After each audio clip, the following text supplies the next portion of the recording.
Boa noite, meus irmãos, graça, paz e misericórdia do Senhor. Hoje nós iremos tratar de um tema de muita importância, muito falado, muito abordado no meio evangélico e muito difundido por sinal.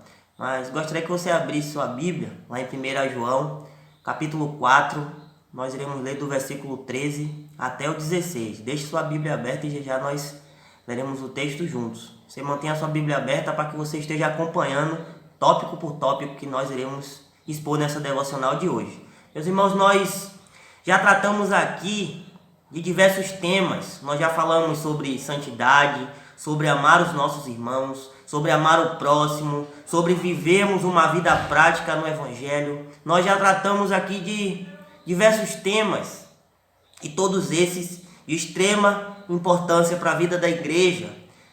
Hoje nós iremos falar sobre comunhão com Deus. Como eu disse, é um tema muito abordado hoje no meio evangélico, porém muito difundido. Mas o que realmente significa comunhão com Deus? E qual será a característica de alguém que tem comunhão com Deus? E qual é a evidência na vida de quem experimenta essa comunhão com Deus? Lá em 1 João capítulo 4, versículo 13 ao 16, a palavra do Senhor nos diz assim: Nisto conhecemos que permanece nele e ele em nós, porque ele nos deu o seu Espírito. E nós temos visto e testemunhamos que o Pai enviou seu Filho como Salvador do mundo. Aquele que confessar que Jesus é o Senhor, ele é o Filho de Deus. Deus permanece nele e ele em Deus. E nós conhecemos e cremos no amor de Deus, que Ele tem por nós. Deus é amor, e aquele que permanece no amor, permanece em Deus, e Deus nele. Meus irmãos, nesse texto de 1 João, no capítulo 4, versículo 13, ele vai tratar desse tema, comunhão com Deus, de uma maneira bastante esclarecedora. Ao nós observarmos esse texto, vamos ver que a expressão permanece nele, e ele permanece em nós, vai se referir então à vida íntima, e isso se repete nesses versículos 3 vezes. Então é de extrema importância essa vida íntima, essa vida de permanência nele. A comunhão com Deus, ela se refere ao íntimo relacionamento entre o crente e Deus. E nós nessa noite iremos ver 3 evidências que a comunhão com Deus se manifesta na vida do crente. A primeira evidência é a presença do Espírito Santo, está lá no versículo 13.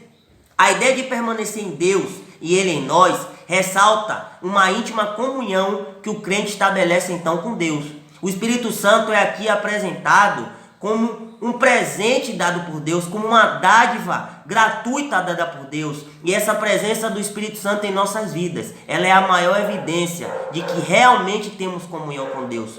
Ter comunhão com Deus não é algo que nós possamos efetivar, não é algo que nós possamos ser algo concreto, mediante o nosso próprio esforço, mediante a nossa própria vontade, mas é algo que é concedido pelo Espírito Santo na vida dos crentes.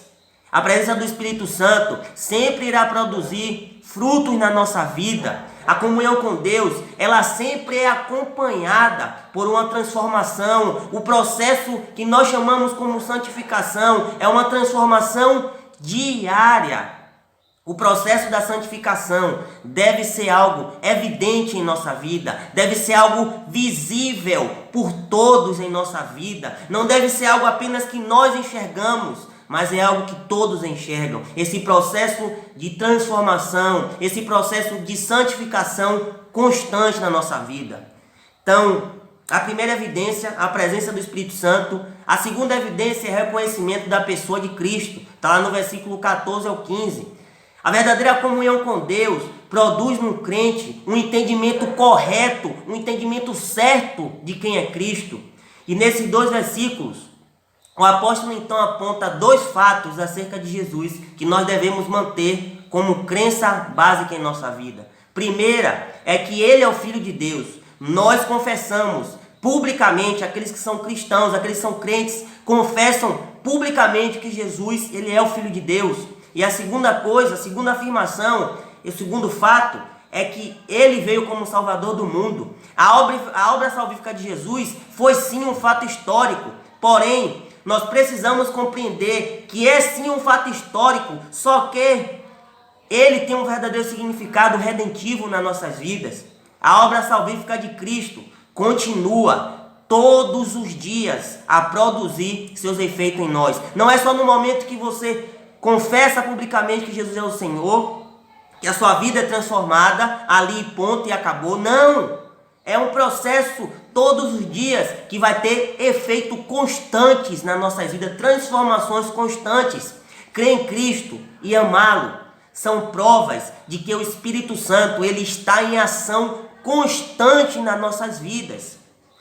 Então, o primeiro ponto foi a presença do Espírito Santo. Segundo ponto, o reconhecimento da pessoa de Cristo. Terceiro e último ponto, a permanência no amor de Deus, no versículo 16. Permanecer e permanece ou estar unido, estar em união, estar vinculado. São ações que acontecem de modo interligado, de modo junto e de modo simultâneo. De modo interligado. João menciona essas duas verdades que nós precisamos firmar na permanência do amor de Deus. A primeira verdade é que Deus é amor. Então o amor faz parte da essência do próprio Deus. Deus define o que é amor. Nesse domingo, o pastor Marcos ele falou sobre isso, que Deus ele define o amor. Não as pessoas vão definir que Deus é amor, mas o próprio Deus ele define o amor. Nós não podemos definir Deus como um Deus de amor segundo a nossa visão de amor, mas o próprio Deus ele vai definir para nós o que é amor. Nós precisamos crer, a segunda verdade é que nós precisamos crer que Deus nos ama. O amor de Deus, ele foi efetivamente demonstrado por nós. Crer no amor de Deus, meus irmãos, nos dá segurança diante dos momentos de aflições que nós estamos passando com essa pandemia. O amor de Deus, ele dá segurança à vida do crente. E essa segurança que seu amor produz em nós, ele vai produzir, meus irmãos, amor uns pelos outros, amor pela igreja, amor pelos irmãos, amor pelo próximo.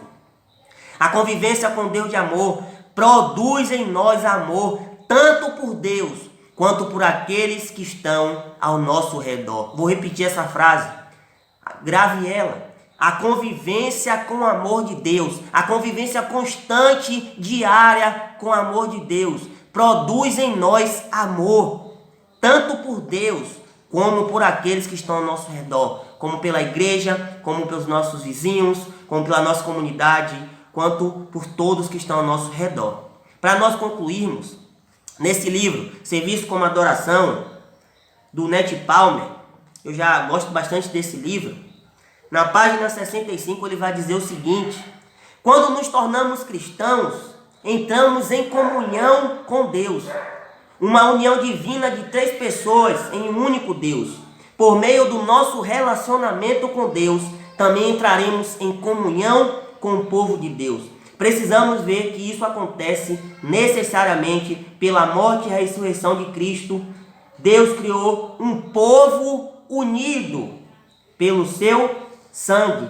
Então, meus irmãos, quando nos tornamos cristãos, entramos em comunhão com Deus. E essa comunhão com Deus gera amor que vai se manifestar em uma comunhão plena, em um amor expresso na prática pelos nossos irmãos. Então, nessa noite nós vimos três evidências que a comunhão com Deus manifesta na vida do crente. Primeira, a presença do Espírito Santo. Segunda, o reconhecimento da pessoa de Cristo. E terceira, a permanência no amor de Deus. Então, meus irmãos, ter comunhão com Deus não é apenas questão de nós sabermos intelectualmente, mas de vivermos essa comunhão na prática todos os dias das nossas vidas. A comunhão com Deus não é uma experiência mística que alguém possa alegar, mas é uma vida de santidade e de amor pelos nossos irmãos. Que Deus nos abençoe e nos ajude a ter comunhão com Deus. E que essa comunhão gere em nós amor pela igreja e amor pelos nossos irmãos. Que Deus